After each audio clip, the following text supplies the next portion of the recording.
Yes. Okay, so I have a telephone pole right to the right of my driveway apron when I exit.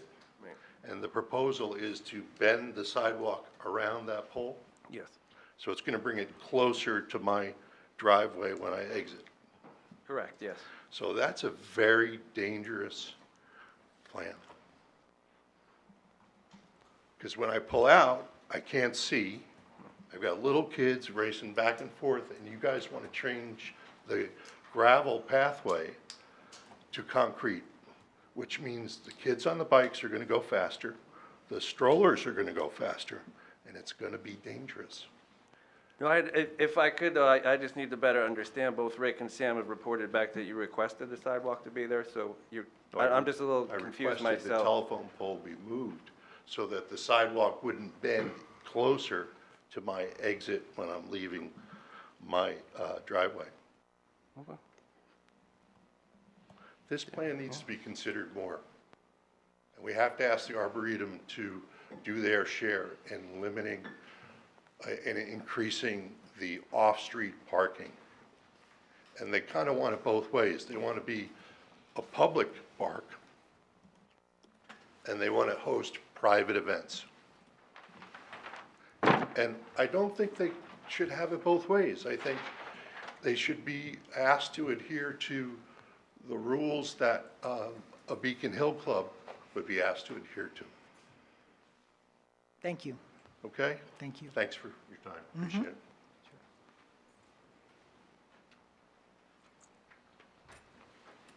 Hi, I'm Dave McCann. I live at 135 Hobart. First, just to be on the record, when I moved in over 20 years ago to Hobart Avenue, one of the neighbors introduced himself down the street and he said, "Welcome to Hobart Highway." People go so fast on that road. So I just want to be on record saying the top priority for safety on Hobart should be lowering the speed limit to 25 miles an hour on the stretch from 24 to Whitridge where it's 30. You know, for safety and to lower the speed of anyone coming into our town, you know, not to have 30 miles an hour on their mind.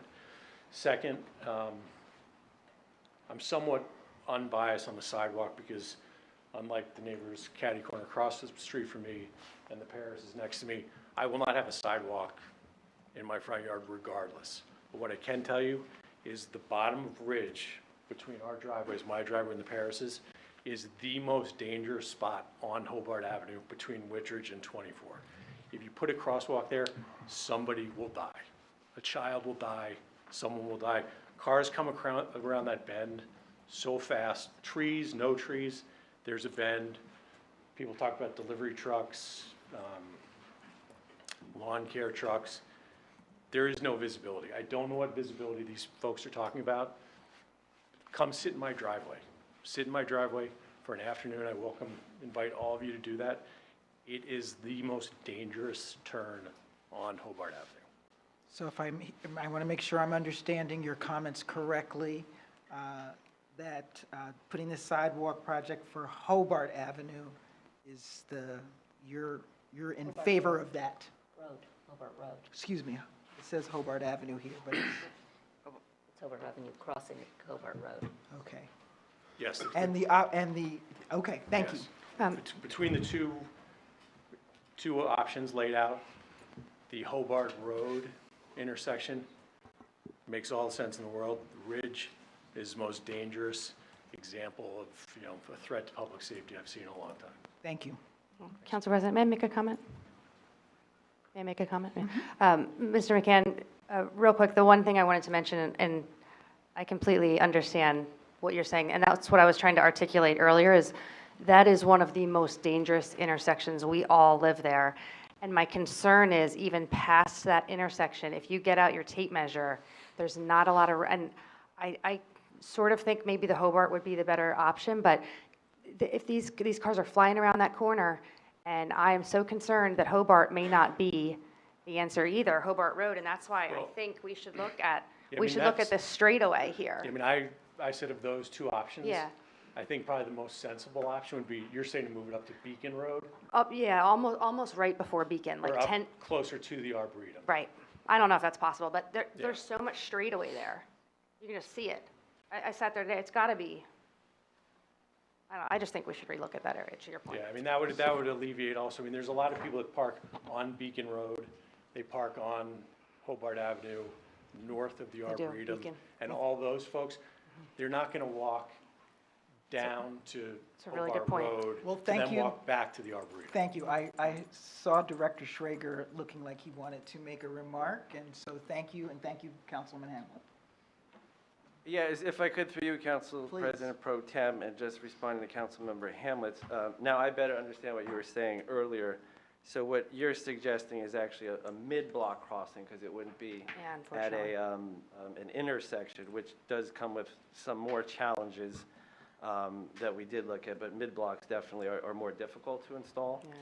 Yeah. Going back to that, just to understand a little bit, by the Uniform Vehicle Code, which I believe is out of Federal Highway, they basically define that a legal crosswalk exists at every public intersection. So essentially, even unmarked intersections do have crosswalks and pedestrians are afforded the right. The question becomes, when do you stripe them? And that's when the MUTCD kicks in and dictates how and when you should stripe them, because you should not stripe all of them indefinitely. There's some blatant requirements of 50-mile-an-hour roads, but others become sight distance, need, so that's how those work with the intersections. So. Thank you for the clarification. Councilman Fox? Yeah, I just had a question through you to Director Schrager. Would it be possible to consider a reduction in the speed limit to 25 as part of this project? Yes, through you, Council President. I think regardless of the outcome of this project, what we hear, because we are listening and we'll reconvene with police, there seems to be a parking concern, whether it's restrictions, there seems to be a speed limit and a general traffic calming. We have done one speed study in the last 3 months that did show close to 35, 85th percentile speed. But I think we'll move on those fronts regardless, and signage, I'm not sure if I mentioned that. We'll look at that independent, because it sounds like that should be done regardless. So we do hear that, and we'll bring that back to both CAPS and safety. Thank you. Are there any more questions from the public? Sure. Hi, I'm Suzanne Travers, 8 Summit Avenue. I grew up at 7 Ridge Road and at the corner of Hobart and Ridge. I love the Arboretum. I support the efforts to make it more accessible and to make Summit safer and more walkable. I have a child who rides her bike to Summit High School, and I also drive down Hobart Avenue daily multiple times, past my mom's house and the Arboretum, because I'm taking my younger kid to school in Short Hills. So I'm very familiar with traffic patterns, and I'm listening just as you are, and I have a totally different experience of the intersection of Ridge Road. So I'm just, want to say what that is, which is that in my experience at Ridge Road, because there's a curve, traffic naturally slows down there. That people are slowing down to turn up Ridge, there's cars that are coming down, and so that the curve actually forces drivers to slow down. And because of the curve, pedestrians can see traffic coming in both directions. And so our experience, which is borne out by foot, like the paths that are worn, and yes, people do walk on the, Ridge and my mother's side of that street and the other side of the street. But I think that our experience is that over the years and currently, the vast majority of people are crossing at Ridge Road. They are crossing and then they are walking down on, I believe it's 144, and then crossing Hobart Road to get onto the rest of the walkway. And I think it's fair to say that people have been voting literally with their feet for years at this intersection about where they feel safest to cross. And so I think the city needs to develop a plan that works with how people actually use the street and not with how you hope they will. Putting a crosswalk where you would like people to walk does not mean that people will actually walk there. And one of the reasons, and I've brought this up with some of you, and I want to say that this is a side note, that this is the first time I'm ever speaking at a council meeting, but I, in a former life, was a newspaper reporter, and I have attended many of them. I know how much hard work and time that you put in. I appreciate all your service. And actually, I just want to take 1 second to, because this is the first time I'm ever speaking at a council meeting, to say that I appreciate, the right that we have to engage freely with our government officials. So that's a side note that I should have said at the beginning. But But anyway, this is something that is a deep concern of mine is pedestrian safety. It's really not about what side of the street the sidewalk is on. It is about where is the safest place for people to cross. We all, I think, are in agreement about that. And one of the reasons that I am extremely concerned about it is because it was my friend and my gardener, his name was Guillermo Reyes, and he was hit on Summit Avenue last September in front of Ippolito's funeral home and died a month later of his injuries. And for the record, because I think in conversations, I'm realizing that, we don't have an active local press that well covered this issue. There's some confusion about what happened, but he was crossing, not in a crosswalk, on Summit Avenue in exactly the same place and the same path that Summit police officers often walk when they're attending an event at Ippolito's. They park on the side of the street. It's my house. So they park in front of my house and they walk right there to Ippolito's, and that's because on Summit Avenue, the available crosswalks are like all the way down on Morris, all the way down on Broad Street, and at Walnut Street on the far side of Walnut Street, and they're out of the way of people's desired destinations. And I heard you refer to this earlier. I think you all know about it, but urban planners and also my daughter informed me tonight that these routes are called desire paths, and they should be taken into account in city planning. And in the case of Hobart Avenue, I would contend, and I think that a traffic study or a pedestrian traffic study would support the conclusion that pedestrians have worn a path where they feel safest to cross, and that is at Ridge Road.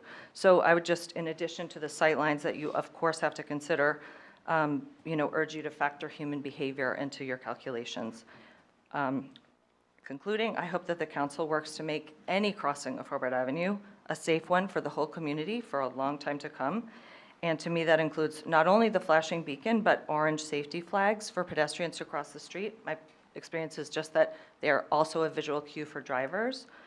And I contend, and that we contend that the safest crossing would be at Ridge Road. And I ask you to consider all of the safety concerns that people have raised tonight when you vote on this plan. Thank you. Thank you.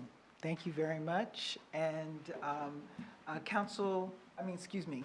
Director Schrager, I would like to hear you address the pedestrian safety study that continues to come up, because I remember that desired path, and I want to hear how that relates to safety and the municipal guidelines that you are required when evaluating this. So can you speak to that?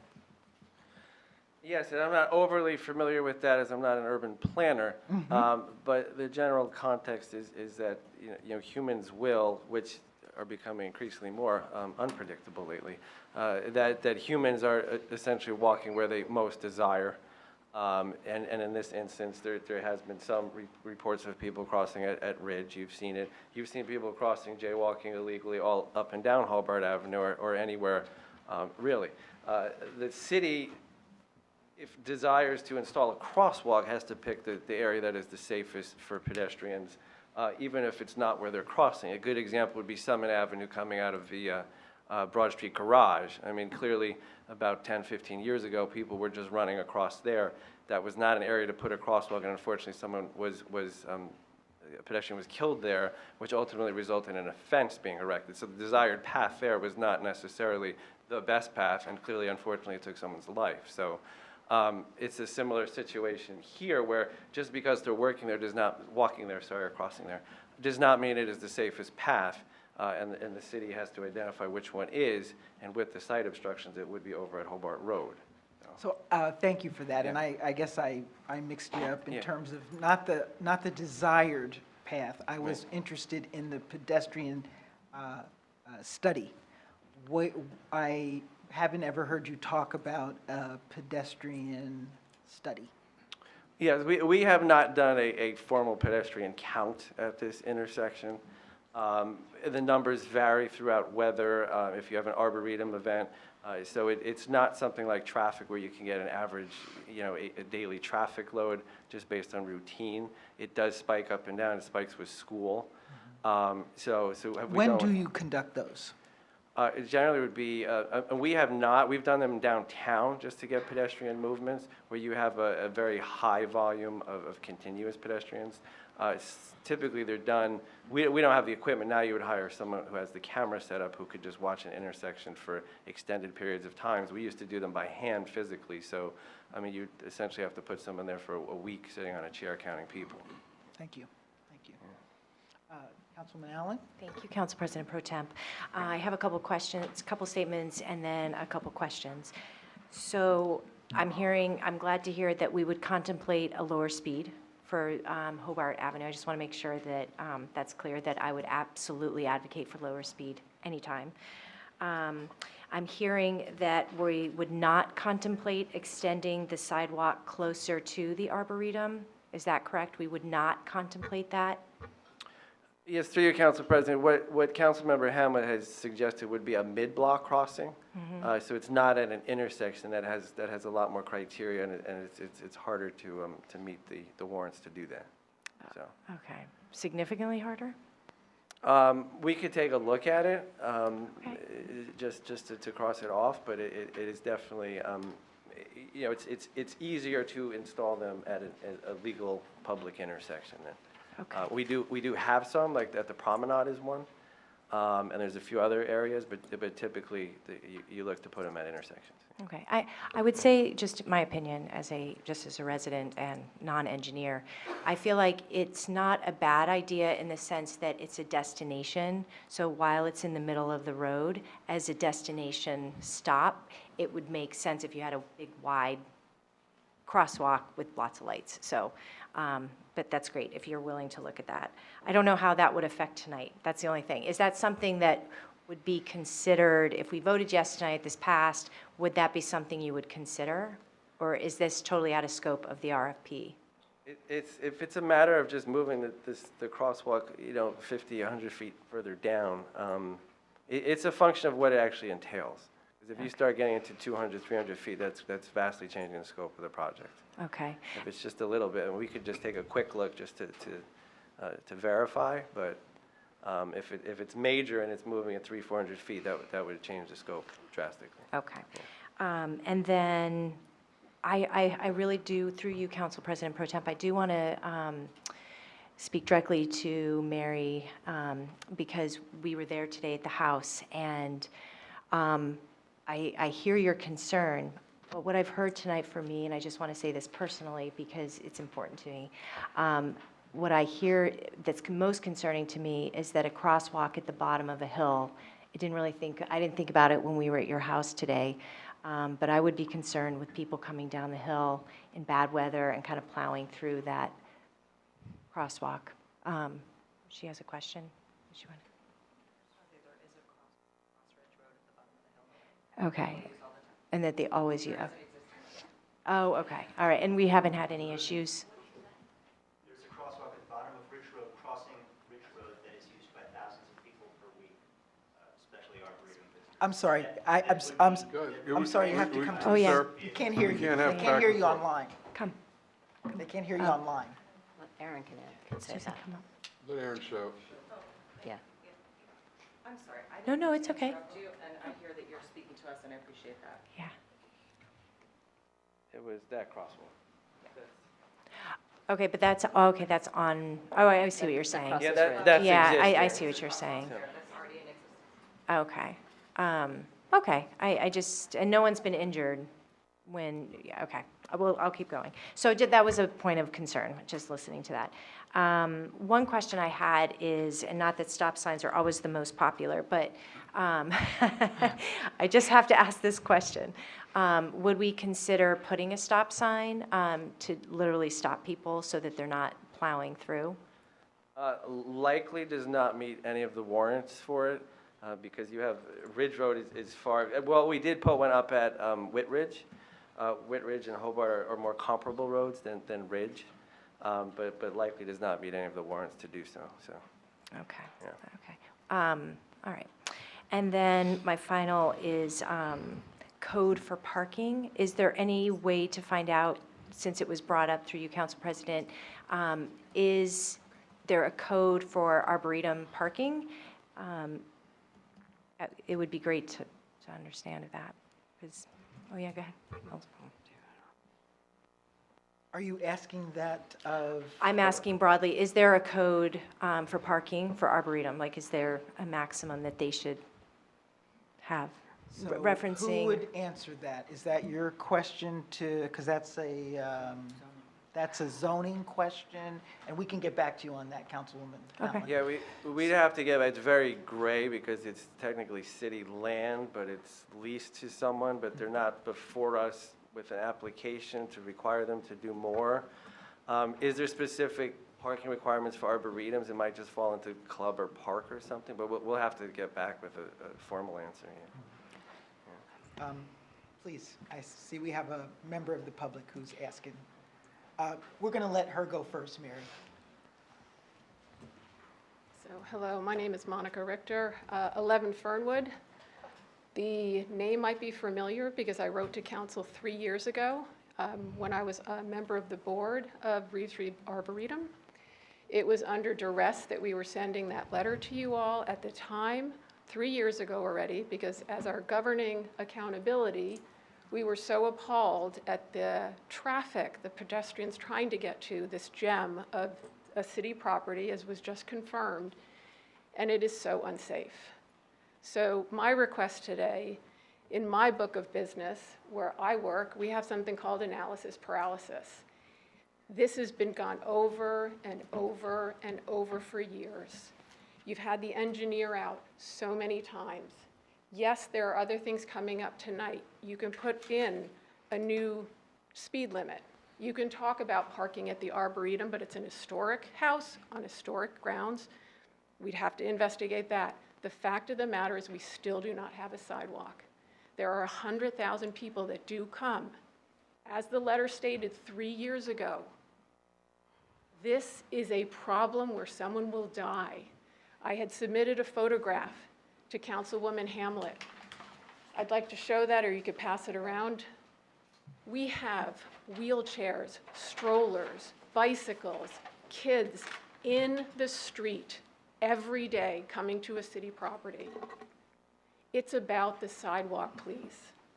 We can't keep delaying the vote to put a sidewalk to this property when there are 100,000 people coming to city land. You don't do pedestrian studies for a school. Why would we now delay the vote to do another pedestrian study when it is pedestrian chaos because we are not guiding them? As voices of reason, please put in a sidewalk. Thanks. You could come to the, There's no leg. I was simply just going to give a little bit of historical background. In 2008, there was an effort on the part of the city of Summit to erect sidewalks on both sides of the street on Hobart Avenue. I and one of the residents in 160 Hobart and one of the residents in 220 Hobart, three property owners, talked to, at that time, the head of community services was Karen? Beth Kinney. Beth Kinney. Okay. And we just said, it is really not a good idea to put sidewalks on Hobart Avenue. That it is so dangerous because of the speeding that I, for example, had little kids that I was sending to Lincoln School. I told them to go up to Fernwood, walk down Fernwood, and stay away from Hobart. And that prevailed at that particular point. thank you. Secondly, and this is the last point, once this started 2 years ago, I happened to be in New England, and we visited several arboretums and beautiful gardens, and this is admittedly very anecdotal, 2 cases.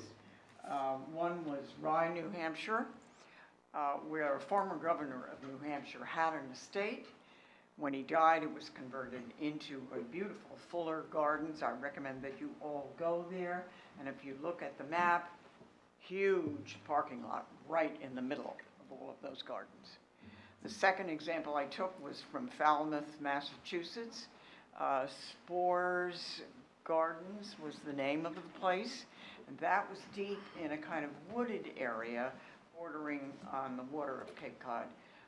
Again, they had provided their own parking by carving out an area of the forest, really, and you parked your car there. So there were about 25 cars in that parking lot.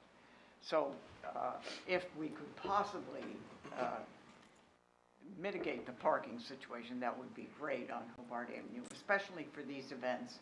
And if we could somehow help the Arboretum actually set up a reasonably sized parking lot within its own grounds, I would be all in favor of that. Thank you. But Hobart Avenue is a conundrum. It's speedy, it's dangerous. Good luck. Thank you. Are there any other comments? Because we're going to close this out.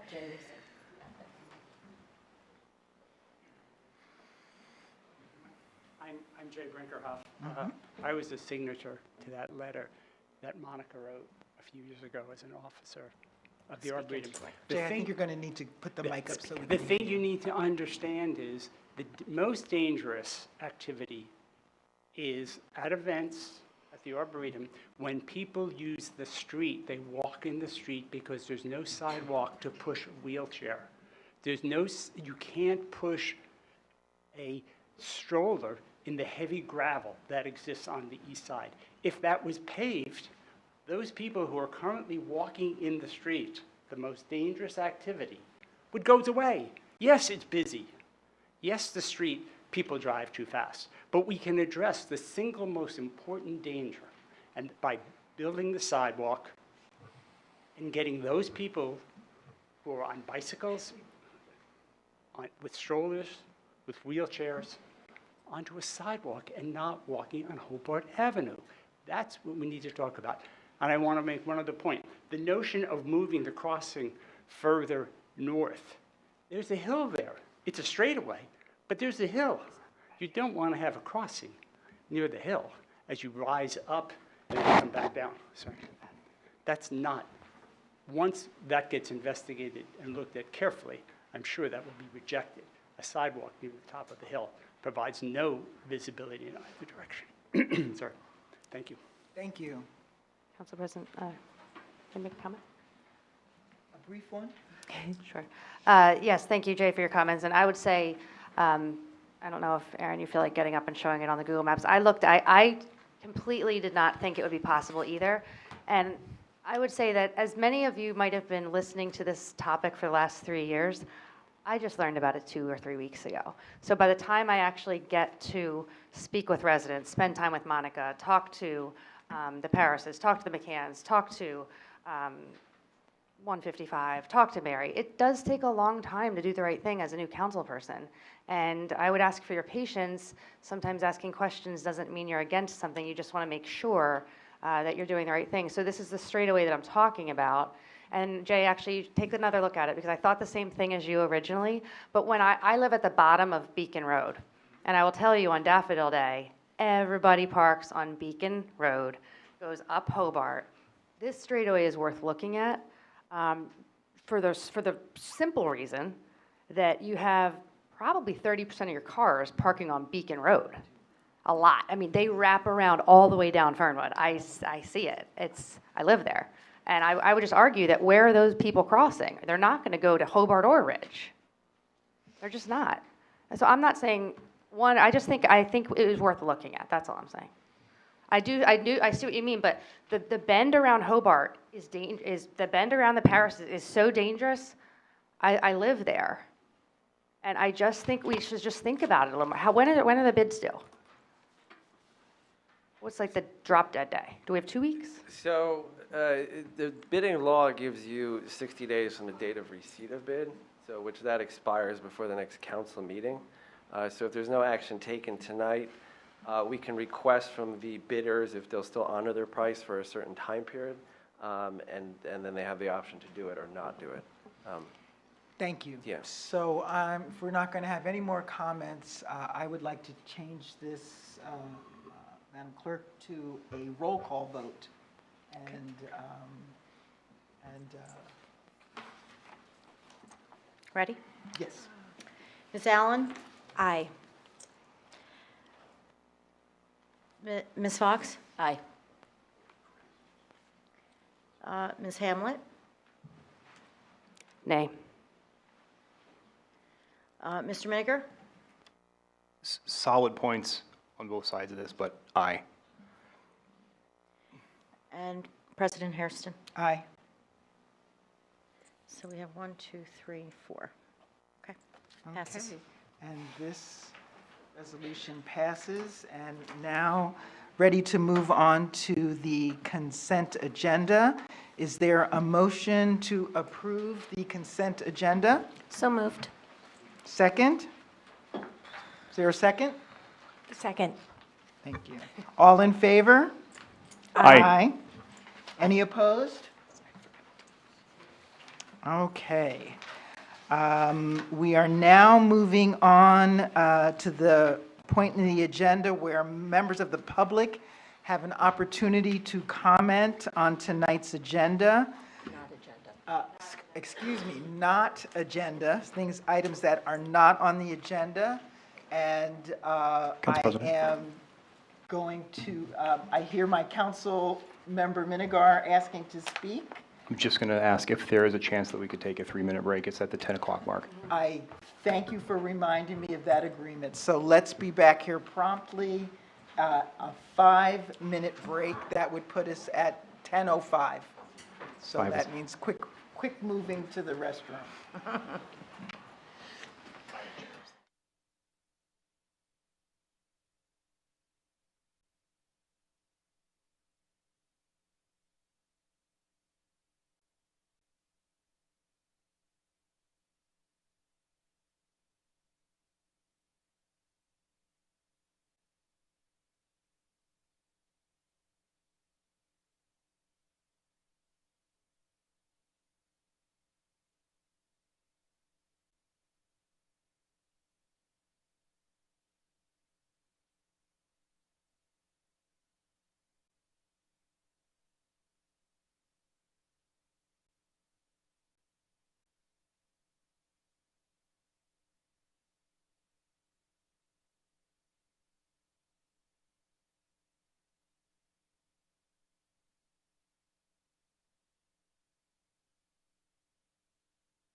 instructions. I liked it. She's right. Okay, so now we are going to move to public comments, and I would ask everyone to, glad you're here, and I would ask you to stick to our 3-minute guidelines. We're late, and please line up, and you know the routine. State your name and address.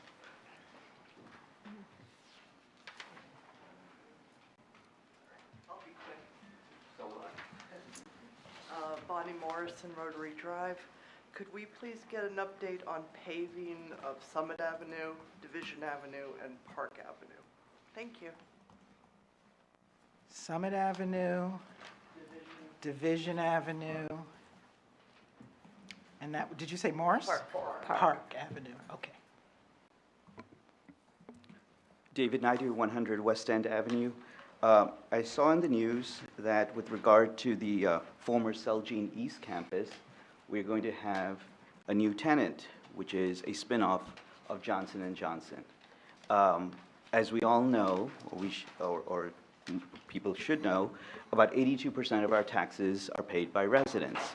And therefore, if there's an increase in the commercial tax base, that helps to defer our residential taxes. This new investment in our town will have an impact, I'm sure, in that, or at least I hope that it does. And so my question, and I'm not expecting an answer right now because I don't think that you would have an answer right now, but if you do, I would like to understand, and I think the public would appreciate understanding, what the impact of having this new tenant at that site will do to our tax base. The article I saw said that they were paying about $10 million in rental for the next 15 years and have planned to use about 265,000 square feet of that site. And so that's a pretty large, significant portion of that site. So it would be good, I think, for the public to get an update, not necessarily right now, but but when we have the next council meeting or so, if there's an analysis, a back-of-the-envelope analysis of what the tax impact would be. Thank you. Thank you.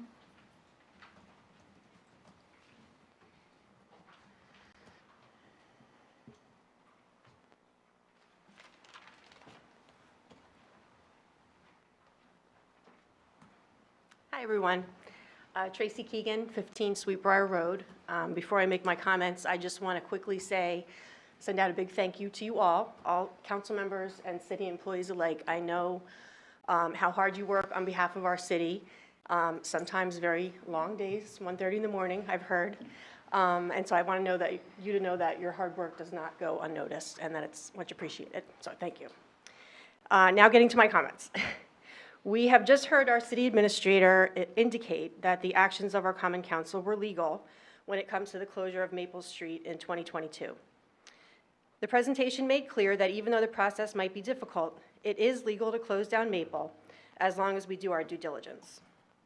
As we've heard from 2 separate public polls, one done by SDI and one done by Councilmember Lisa Allen, a majority of our community, which looks to be about 70% of residents polled, would like to see some iteration of Maple Street closure going forward. Meanwhile, a small group of people who want to stop street closure for outdoor dining have been tenacious in their attempts to do so, even threatening to escalate the situation, which I would imagine could include taking legal action. Based on what I just heard our administrator say, any escalation would lack merit, given council acted legally. But it still worries me because Councilmember Allen's very public verbal and written apologies for her yes vote on the street closure, and the inference that other members of council knowingly did something wrong or even illegal, could be looked upon by a court as an admission of guilt on behalf of council. This would be very damaging to our community. I am concerned that those who are protecting their private interests over the public's will try to maneuver the city into a situation where it would have to defend itself, with their end goal being to quash any future attempts at closing Maple Street. I'm concerned that someone or some group of people might try and use Councilmember Allen's letter to the editor as now debunked evidence, that the city did something wrong. I'm concerned that some people are using public confusion and/or absolute exhaustion on this issue as a political cudgel. For this reason, I think it's important that Ms. Allen clarify verbally and in writing whether she still believes that our council did something wrong. I'm worried that her comments, while they may have been completely well-intentioned, have put the city in a bad position, and it's important to mitigate the damage, especially now that we know the facts. Thank you.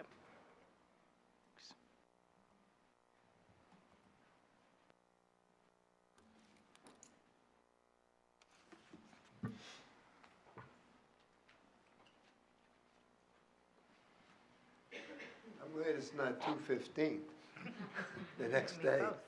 I'm Gil Oren, 45 Wallace Road, and have my building and business downtown. I completely disagree with the young lady who just spoke, saying it's legal. It's not legal.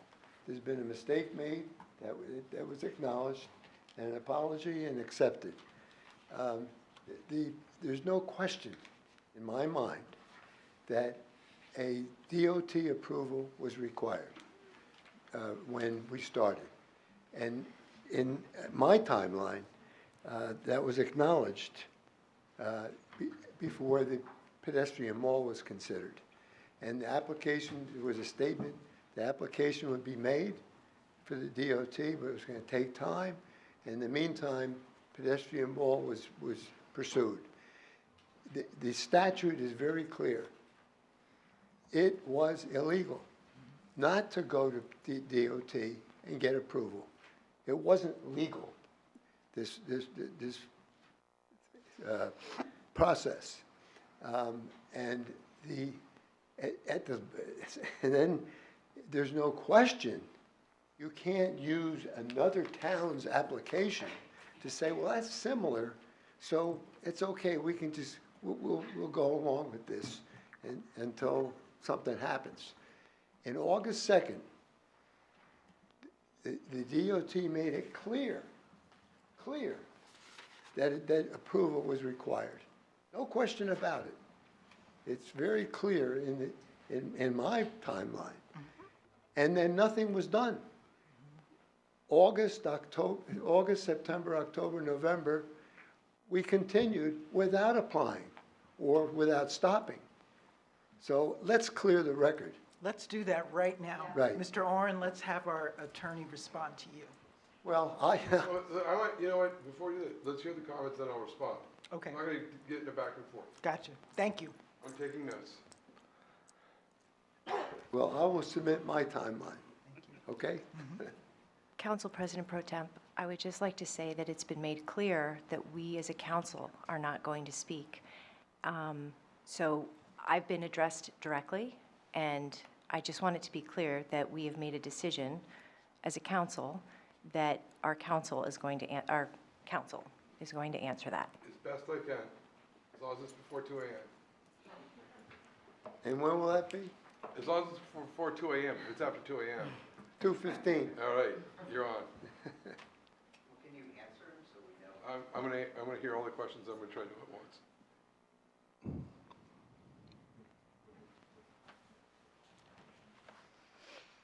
Who's next?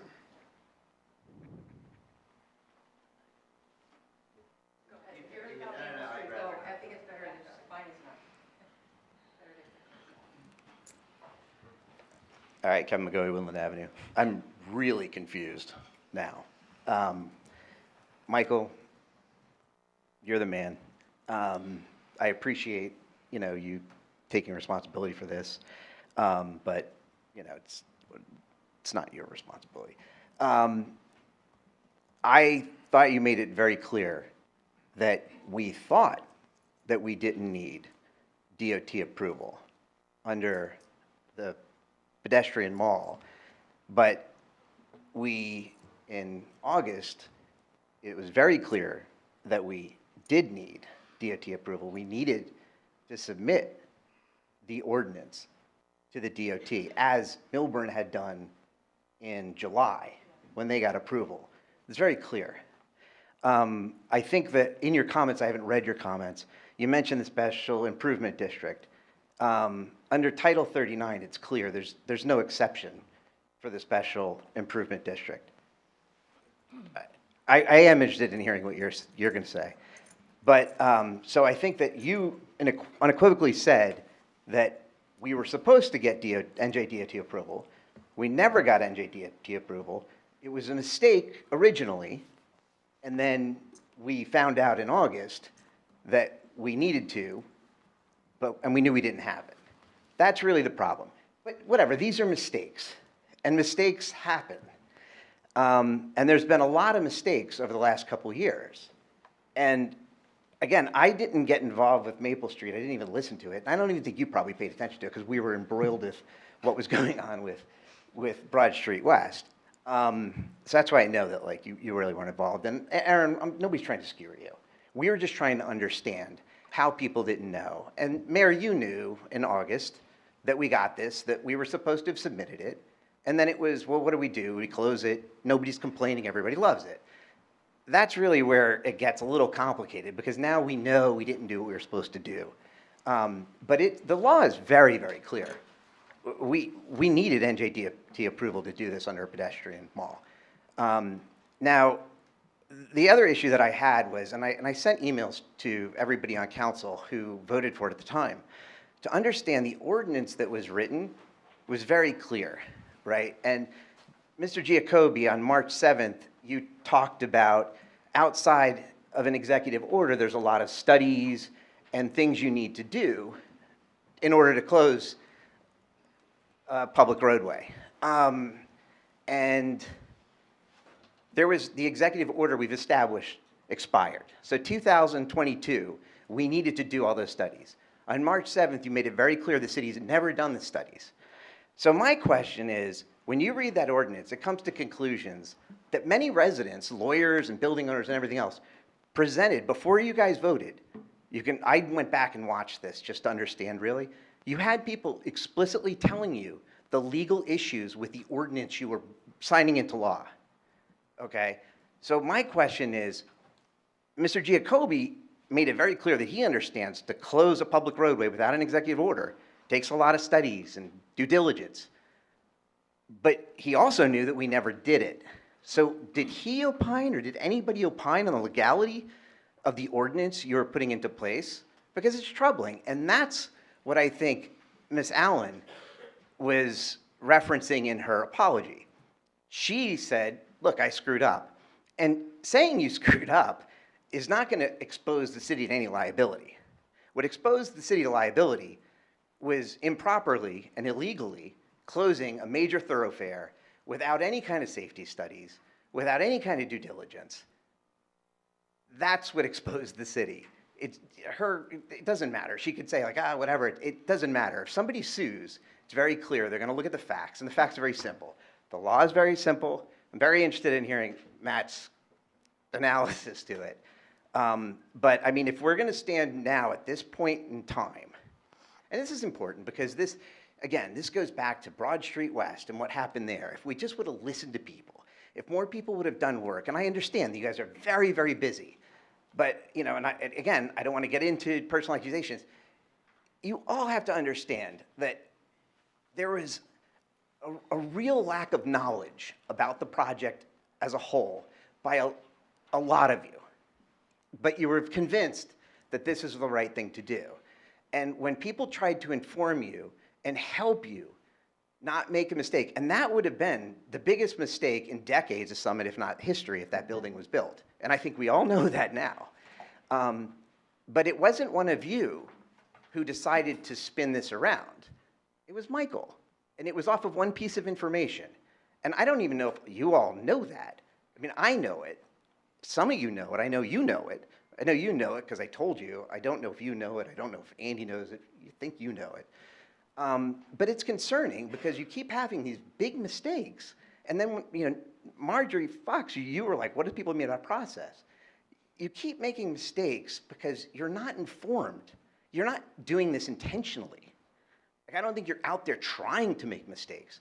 But what bothers me is that, like, these are big mistakes. Like, you illegally closed a road, right? Like, forget about the legality and the liability of it.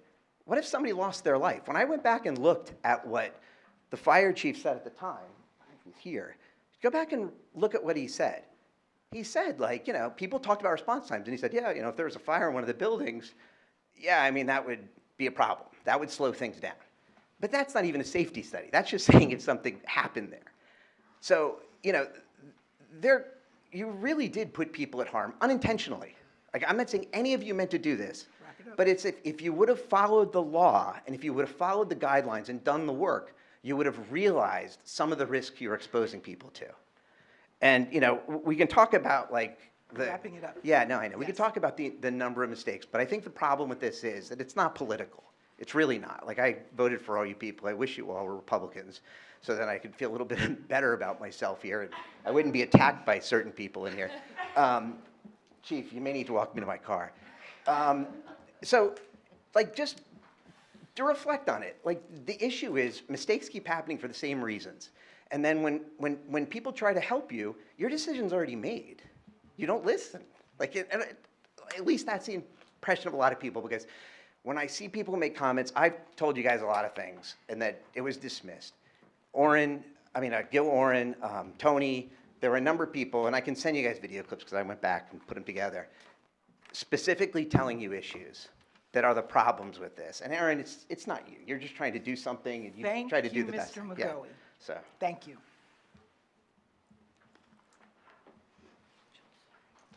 Hi, Bob Pulowski, 3 Crest Acre Court.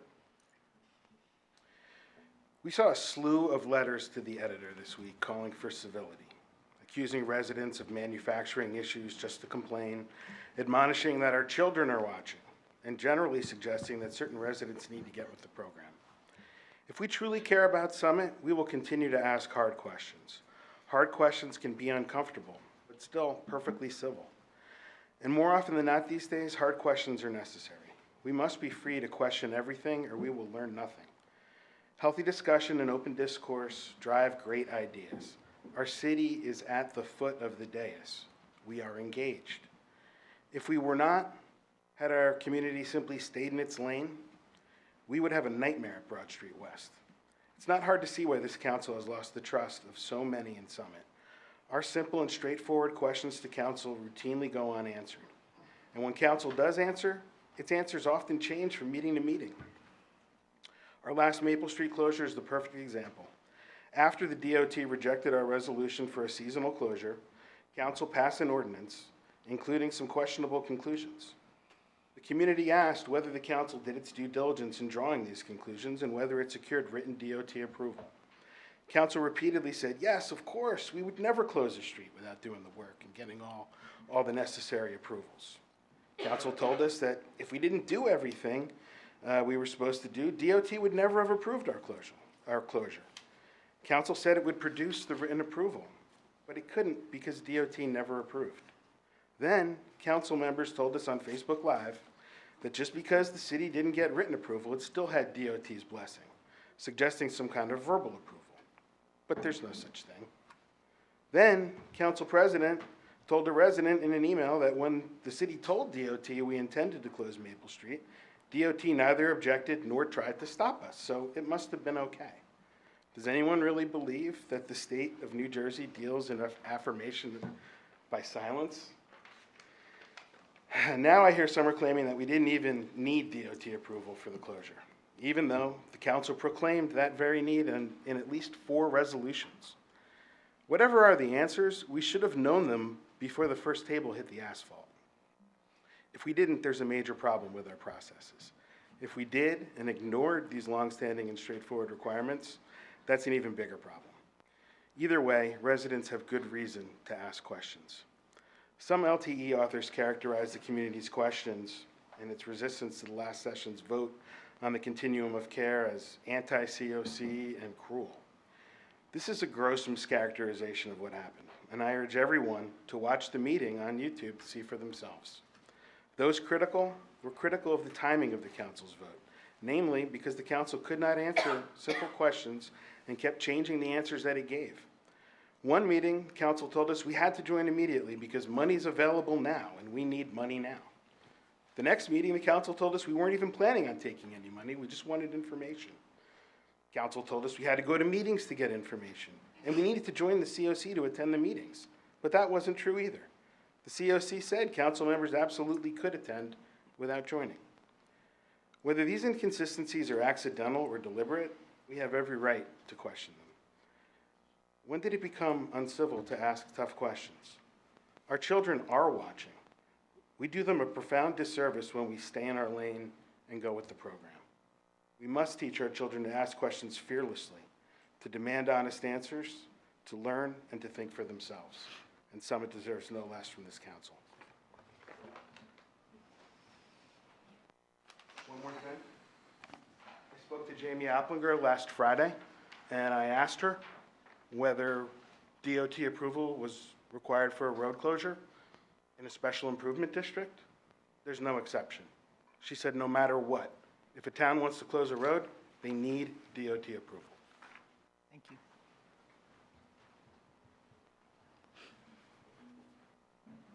Rachel Kramer, 88 Elm Street. Now I'm really confused because I've spoken to some real lawyers who have spoken to the DOT that say that we do need approval by them to close a street in excess of 48 hours. And Michael said tonight that we didn't need the approval. So I think that there is still some confusion in the room, but, you know, the one thing I did have a question about was when you declared Maple Street a pedestrian plaza, it says, whereas in accordance with NJSA 40-56-68, the Common Council finds that Maple Street or any part thereof is not part of a state highway, is located primarily in a business district, yes. Reasonably convenient alternate routes to other parts of municipality and state exist for private vehicles. I'm not sure that that was ever done prior to declaring Maple Street a pedestrian mall.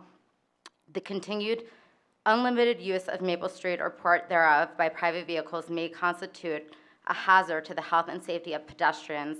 Have also asked council how are they able to verify that. Again, I'm not sure that any studies were done prior to passing this ordinance, so not sure how you came to that conclusion. But it is in the best interest of the municipality and the public and of benefit to adjacent properties to use such street primarily for pedestrian purposes, and that pedestrian use is determined to be the highest and best use of such street or part thereof. So again, like, I'm just really confused how this council, whether we need a DOT approval or not, which it seems we'll get an answer in the upcoming days, how you guys were able to justify meeting all of the criteria for making Maple Street a pedestrian mall in accordance with the law. Thank you. I've asked that question multiple times. Oh, and I just want to conclude by saying I am part of the 75% that supports a closure of Maple Street for part of the year. So I'm not the anti-crew.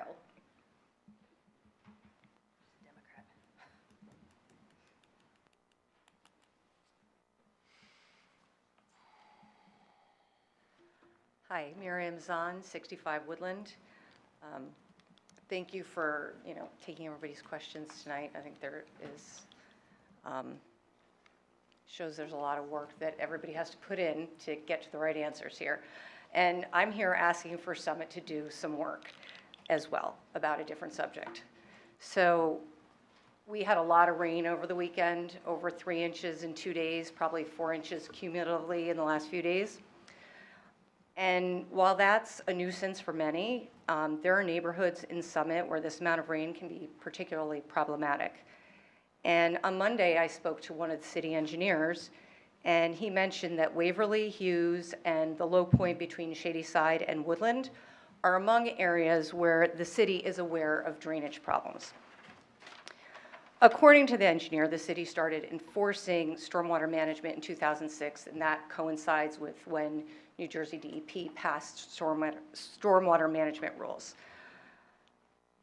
Therefore, the runoff of any house built prior to 2006 is often unrestricted and grandfathered in, so to speak, which means that you don't have to manage your stormwater even if you cover 75% of your lot. If you were to build a house right now and cover 75% of your lot, well, it probably wouldn't pass. But if it did, you would be putting in mega stormwater management systems probably under your house, under the rest of your lot, and maybe, you know, the road too, doing some road work, connecting to a sewer or something. But a lot of houses in Summit, most houses have unrestricted runoff. Since 2006, Summit has applied stormwater management rules to any new impervious cover that is over 300 square feet. Anything less than 300 square feet is considered de minimis addition, and stormwater management is not required. So when you call something de minimis, I think it suggests that it has negligible to no impact, right? And I just want you to consider the following.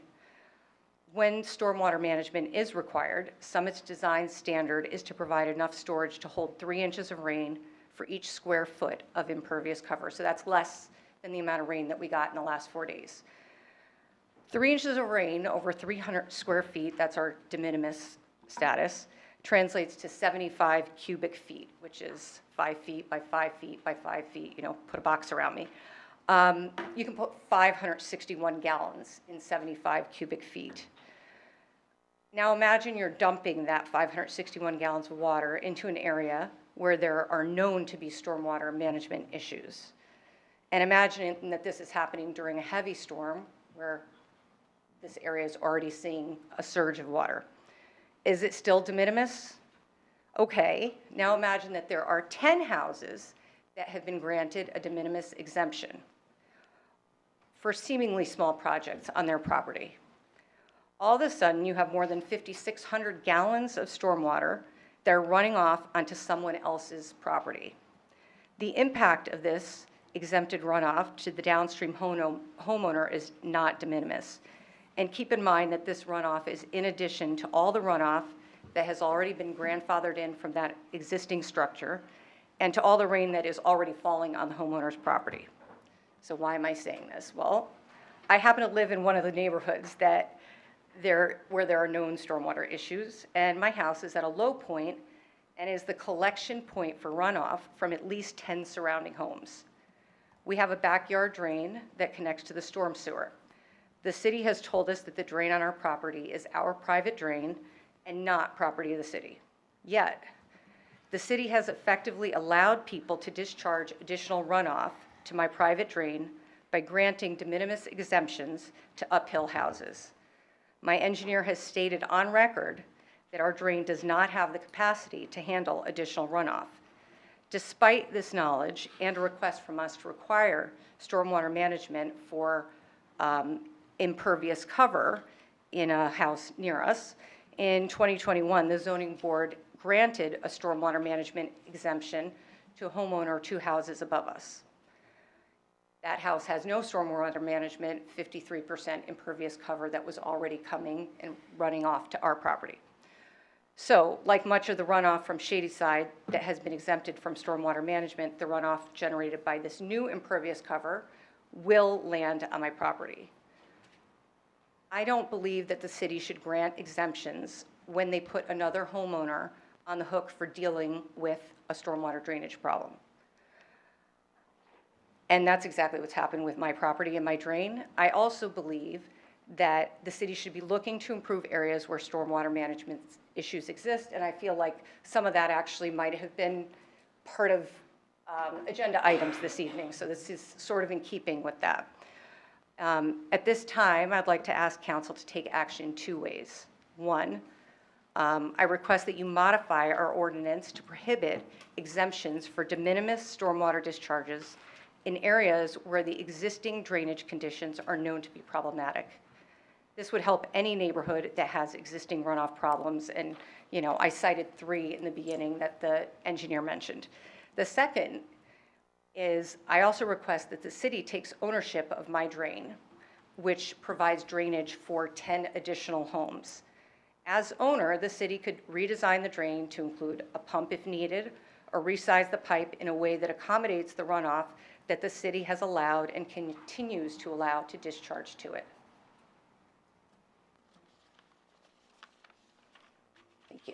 Oh, it's excellent. I hope you give your comments, please. I can pass Email them if you didn't want to can give email them. You can email them to our city clerk. Thank you.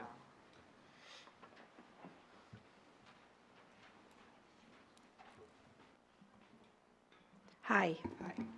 Tara Gagliano, 6 Ashwood Court. So I have a couple of questions for you guys. One being, I literally go up to town hall twice a week and drag my 2-year-old and try to get questions answered about the progress of my property, as to where we stand. And this morning, I actually, after I saw Matt Delory, he emailed and said that basically the same thing. This is what I'm hearing. It's with the attorneys. They have to hash it out. They have to figure out who's fixing what. We have a settlement agreement, okay? The bottom line is Habitat busted my wall. They're to replace it, number one. And New Jersey American Water did the damage to my driveway, my Belgian block, my lawn. So why do I have to suffer? And my kids looking at that for it's going on almost a year now. They've openly said that they're done on our side, which is horrific. The way that they left this city piece of property, which, by the way, today I witnessed an elderly woman coming down from the park line, accessing the private property of Habitat, walking through down the walkway in front of my house and jumping the sill fence. And when questioned what she was doing, she said, I just didn't want to walk around. So my other question to you is, progress on my property and when is that getting fixed? Number one, do I have to get an attorney to move this along? And we were told through Matt Delory that it's now with the city council to then, I guess, expedite this process. I'm just hearing the same thing over and over and over again, and I'm very frustrated. Because in the meantime, we are having a lot of rain. There's a sill fence, which I had to request to be put up to protect my private drain, which the city would not, to you, yes. The city would not help us with the runoff from the Italian American Club. And the city forced us to put and give us a timeline of a $30,000 private drain on our property. So now my front drain is now blocked off because that sill fence, the way that they left it, okay, there's all debris and whatnot. I can't have that run off into my drain because it's my responsibility to then clean it out. And that drain goes all the way out through Ashwood Court to Ashwood Avenue. So I just want to restore my property and get it back to the way that it was. And I also want to know how you guys are going to address this cut-through issue, because now that's trespassing, okay? So what are we doing with this now that we have a park line entrance? And why is the park line open? How are people able to access the park line at this point when the agreement with the screening hasn't even gone up, which, by the way, we Oprah'd and we got denied for what the screening's supposed to look like? That too, because I'm impacted by everything here, okay? So now my third big question is, tonight, I saw there were people on the Habitat property, and I guess they were having a meet and greet, if you will, and it looked like it was the residents who were now going into the completed building. The other building is not completed, which is up against my house. Are they issuing a CO for those residents to go in there? Because if they are, where are they parking with active construction going on? And where are the contractors parking? Because now we're going back to Ashwood Court as the access. And I want to know why the entire sidewalk is not blocked off. Because people think that this is a throughway, and it's not. It's not an access point. And I think when it wasn't necessarily all of you guys, but when this was put through and the sidewalk was just like, we need this sidewalk, the due diligence wasn't done there, because you have an access point here on the Habitat property for the skyline or the park line, whatever you want to call it. and now you're doing a sidewalk. Nobody thought about that. So now is that city property? Is that sidewalk city property, giving access to a private property? I mean, how are we handling that? Thank you, Ms. Gagliano.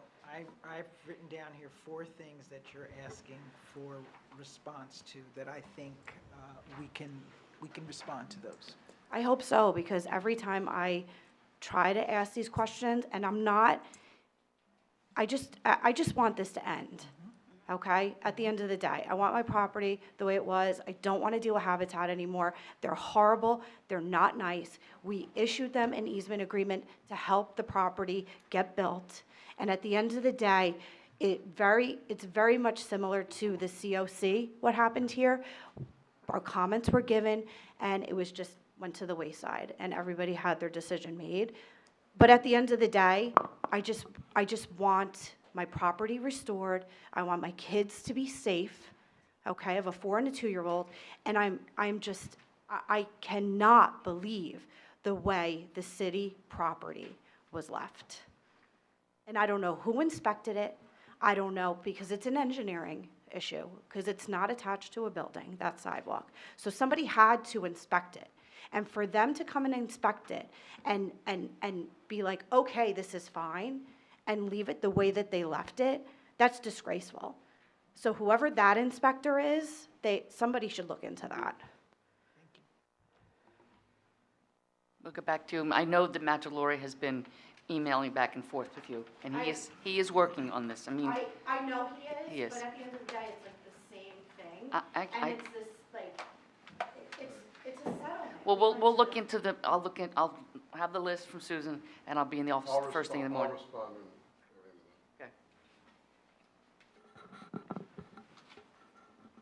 everything. Okay. Are we finished with our public comments? Okay, so our council. You're in luck since it's not 2 o'clock in the morning. Okay, let's do it. So, where's Tara? Matt Delore sent my office some emails, so we're going to jump on it, okay? I appreciate it. Yep. Thank you. So we'll do what has to be done legally. Yes. And not out of my pocket. On your stormwater thing, I can't answer those questions. That's above my pay grade. So listen, let me talk to you. I'm going to talk about the Maple Street. And Matt, they're saying your microphone. sorry, can you hear me now? All right. So let me start. Gil, you said something that I just want to touch base, and I think Mr. McGoey said it too. In looking through this, the August 2nd email is definitely an important email, and it's contained in this packet. I'm not going to read the whole thing. It's Jamie Opplinger. She gives 2 different options to do a closure. One's for less than a calendar year, temporary. One's for more than a calendar year, permanent. If it's permanent, you rely on Title 39, which requires DOT approval. If it's temporary, they rely on 4067, 16.9, and 16.10, which requires DOT approval. So I'm not going to dispute DOT approval. I think I've been fairly consistent when I've said this thing. There's different statutes, but DOT, when you're closing a road, DOT looks at it and has to approve it. So I think that the one thing that I think everyone should look at is what Ms. Opplinger writes. As mentioned, Milburn did a temporary pedestrian mall instead of following the above temporary process. Either way is acceptable. If someone is interested in pursuing any of the above options, my mailing address is blank. And you can look through all this stuff, when Michael posts it. And Gil, I agree with you. We're not looking to say, Milburn got it right, so we get a pass. But I think if you got to understand the facts of what happened, and it's laid out, so you pass the ordinance, you send it to DOT for approval, and we did that, please stop. I didn't interrupt any of you. Don't interrupt me. The ordinance, whenever it's gone to DOT approval, whether it's on all these different specifications, let me explain that the ordinance was passed in Summit. The resolutions that were passed in 20 and 21, those were sent to DOT. The ordinance that was passed in Summit in May, the engineer from Milburn said, can I get a copy of the ordinance? That was shared with Milburn. Milburn, in June, adopted virtually the identical ordinance. And what Michael explained was, the one difference is that Milburn sent in a letter with the copy of the ordinance on July 1st, and in the letter, the letter's here. It's true. They did studies.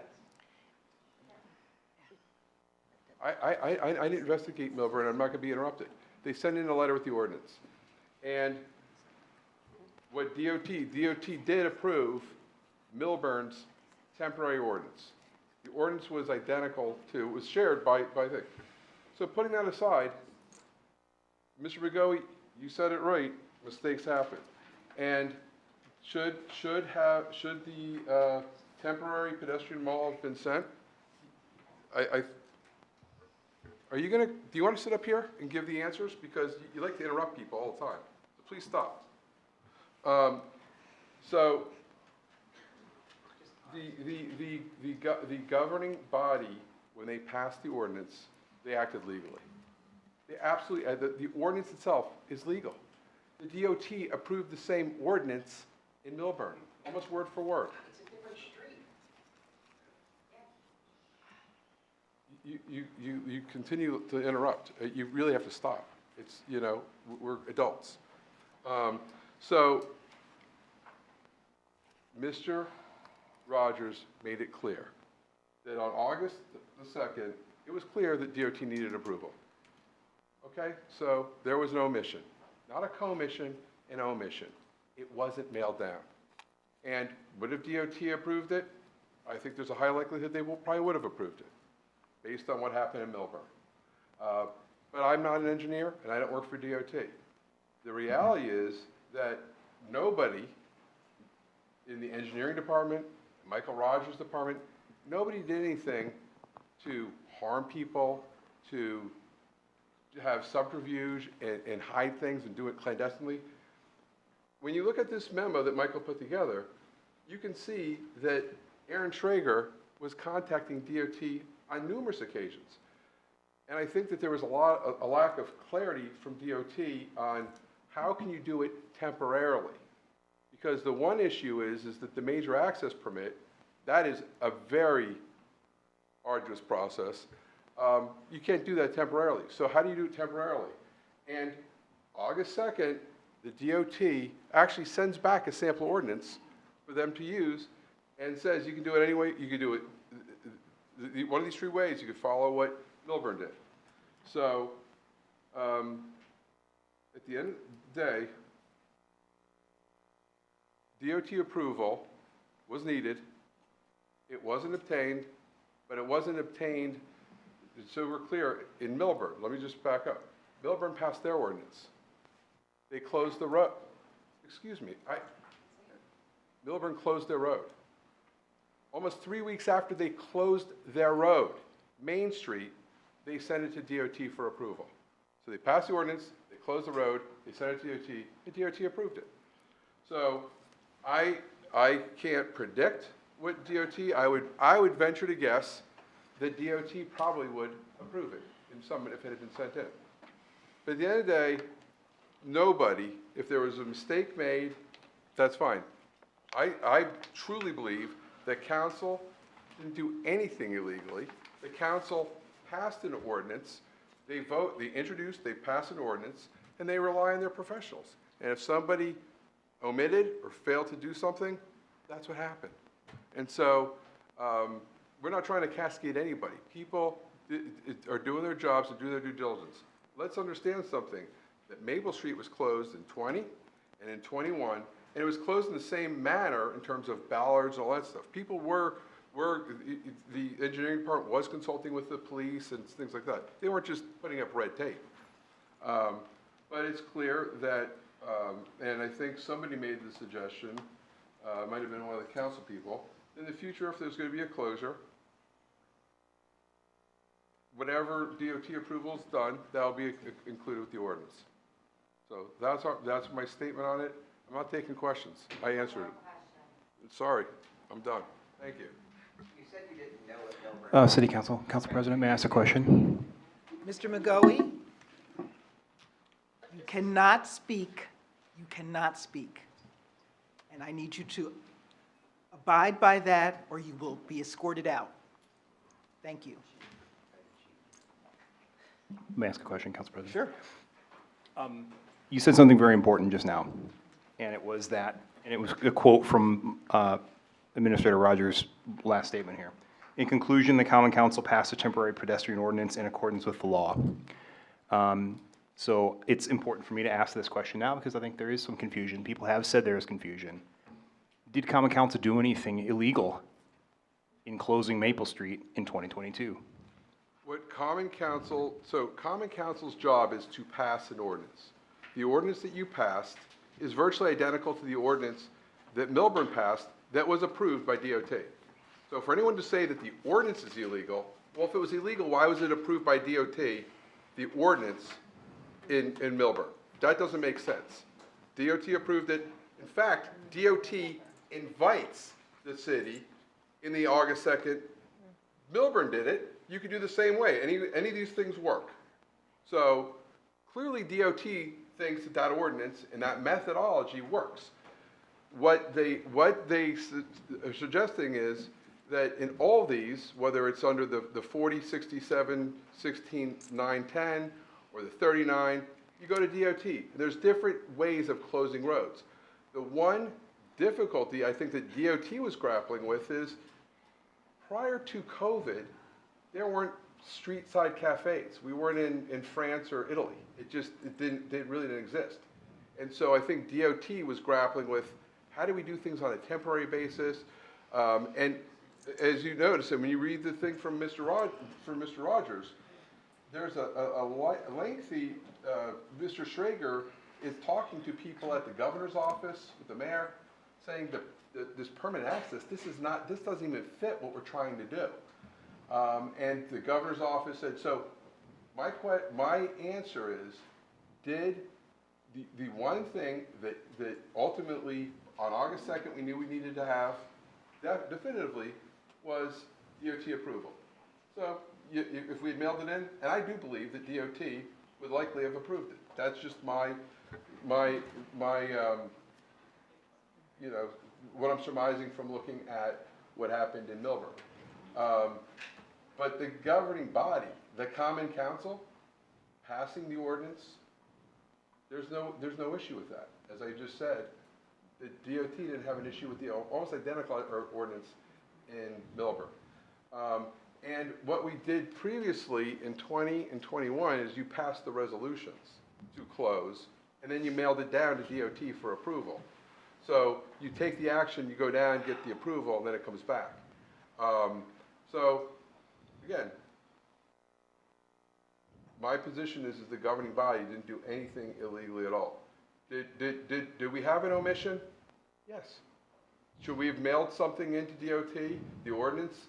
Because they already had the detour map. The detour map was mailed in back in February. So should the ordinance have been mailed in by August 2nd? I would say yes. So.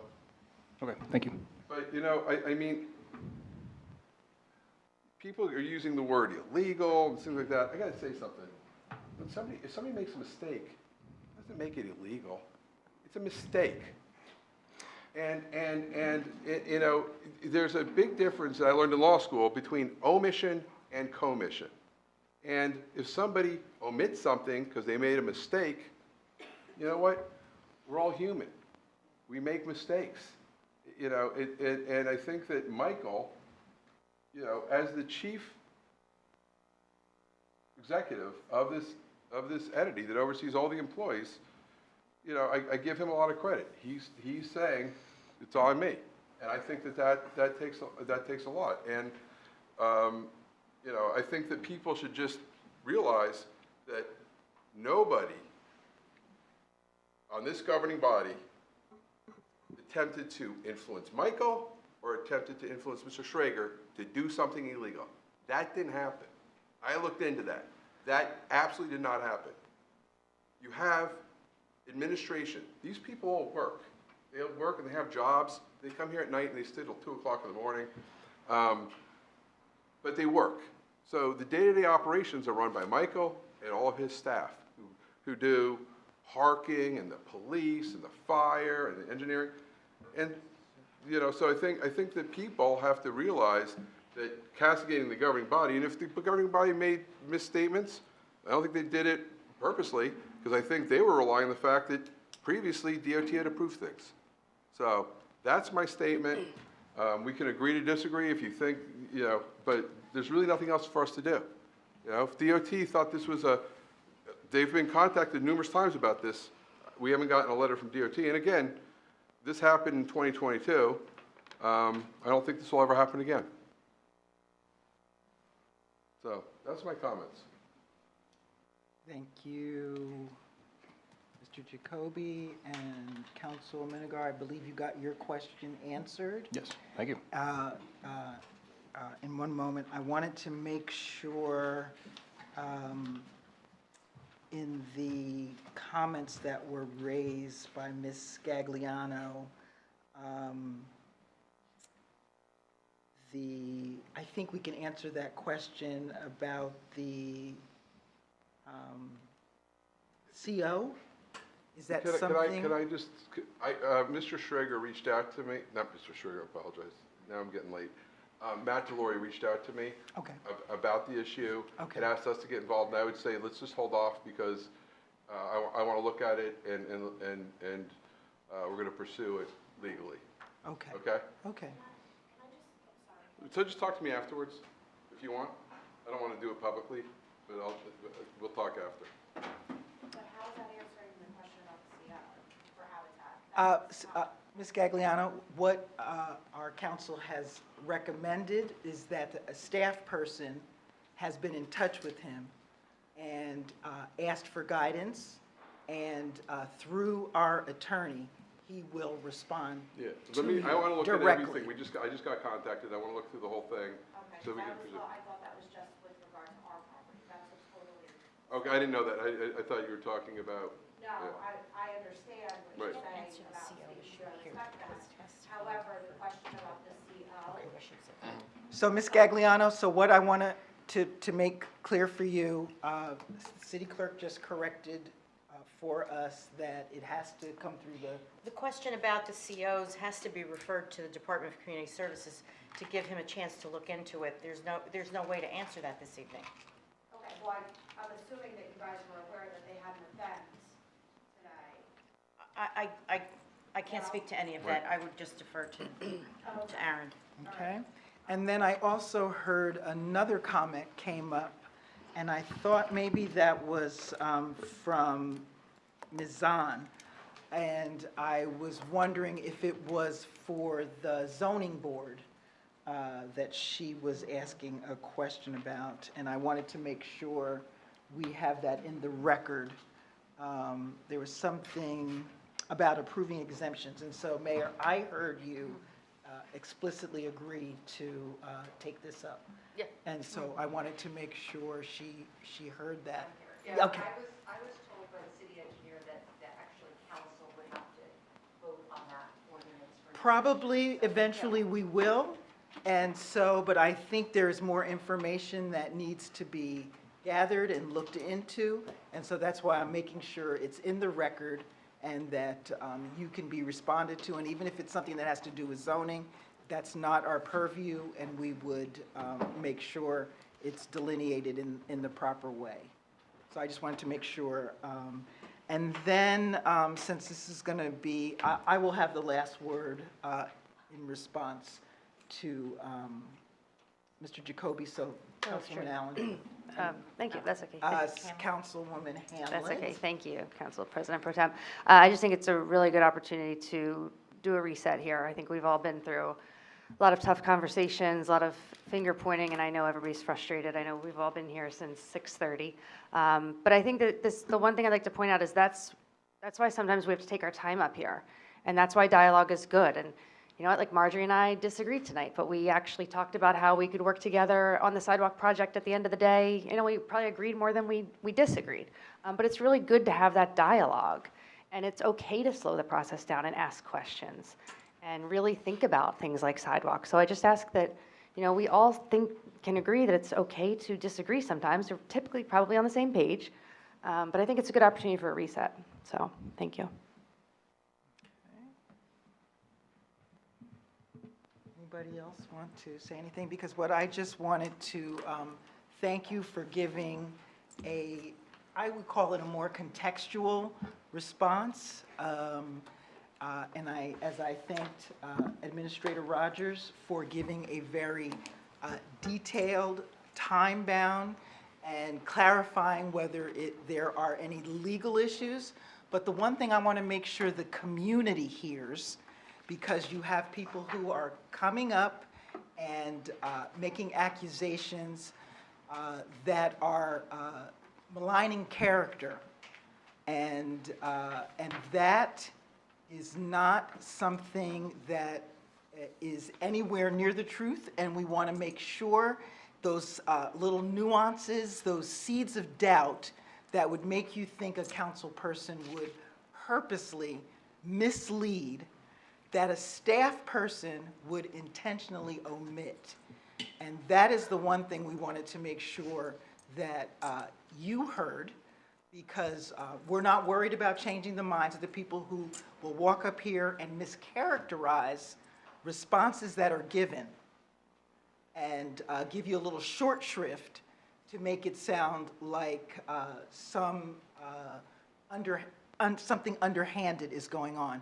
We know that the strength of this city is the engagement of people who really care and don't want to divide and don't want to destruct, but do want to make things better and don't want to take down their neighbors in the process of it. So we're not worried about those folks. Those of you who are really coming and raising good questions, this council and this staff are committed to that, and that is what makes this an excellent community.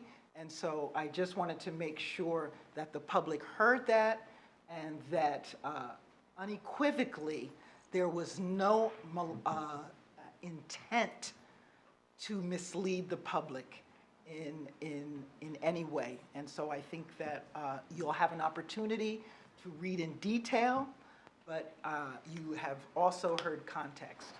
And so if I can get a motion to adjourn, or is there anything else on here? Comments? I just have one Oh. super quick one. I was going to say I'm ready to go home, so. Yeah, no, it's super quick. But and no, it's- no, I just I'm have teasing. a little bit of good news, Okay. which is I got a little bit of information today from SDI about vacancy rates in some comparable towns, retail first floor vacancies. So Summit's vacancy rate is less than 1% in the first floor retail, and it's actually 0.71%. And Westfield's estimates are their vacancy rate is 7%, Red Bank's is 5%, and Montclair's is 7.2%. So that gives you a sense of sort of how our downtown is doing compared to comparable downtowns. And I think it's something we can be really proud of, the partnership that we've had with SDI and the hard work that's done to keep our downtown as vibrant as it is. I just wanted to share that. Thank you, Councilor. Member Fox. Thank you. Quick announcement. Summit. Oh, maybe that was the one. Oh, yeah. Do you have that information? I have some. I'll give the best I have. So as we know, Summit Avenue is part of the county's 2022 paving program, delayed by utility work. As of last Friday, the county didn't have a set date. I didn't reach out to them this weekend, but I will stay on top of them. It's not getting any better, the road, but we hope shortly. Park Avenue is probably early to mid-June. The contractor is currently working on Tulip Street, where he'll finish first and go back to Park. Division Avenue is likely the fall. I'll just use this opportunity to share. Most people know, but the west side of the road is the New Providence. The east side is in Summit, so it's not easy to pave half a road. So we are working with them. At one of the next upcoming meetings, there will be an agreement for council to vote on that we could work with New Providence together to pave the road the proper way, which is not doing half and half, so. But that likely would be fall, just because there's some, logistical hurdles we have to get through. And if I heard you correctly, you said Summit Ave, you can't predict that one. I will keep calling the county, but as of late last week, they did not have a date yet. And it was primarily their contractor hasn't mobilized yet, which though it is May, I mean, you still have some colder temperatures overnight, so it's not that shocking, but they just don't have a date from their contractor yet. Excuse me, Dr. Levine, did you want to? Quick announcement. Each year, our Zoning Board of Adjustment creates an annual report, and the 2022 annual report is in the back of the council agenda packet, so you guys can look at that. I encourage you to. Each year, they sort of keep track of themes that keep arising, and they compile thoughtful suggestions for how potentially to modify the ordinance. And I would encourage the public to read it. Actually, it's written in very plain language, very well written, and same with my colleagues here. There's some good ideas in there, so we can take a look. Thank you.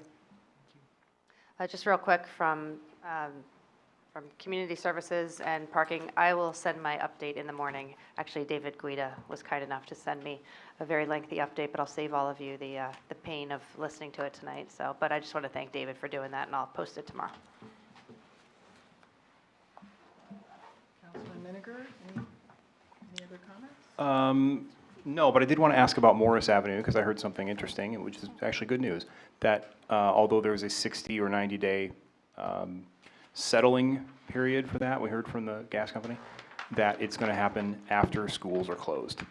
And that gives it a chance to be the entire length of Morris to be repaved, is that right? Yes, that is correct. It's the first Monday after school is out. I forgot the date. I think June 26th sounds about right. 22nd was what he 22nd. said. Yeah, I think they'll start that Friday, and then they'll do the real work that Monday, which might be the 20, whatever. Thank you. So the last word I just want to say, May is Mental Health Month. And so just like we take care of our physical selves, let's make sure that we are taking care of our mental health, our children, our seniors, and that we would just be kind to one another. And can I get a motion to adjourn? So moved. Second. All those in favor? Aye. Aye.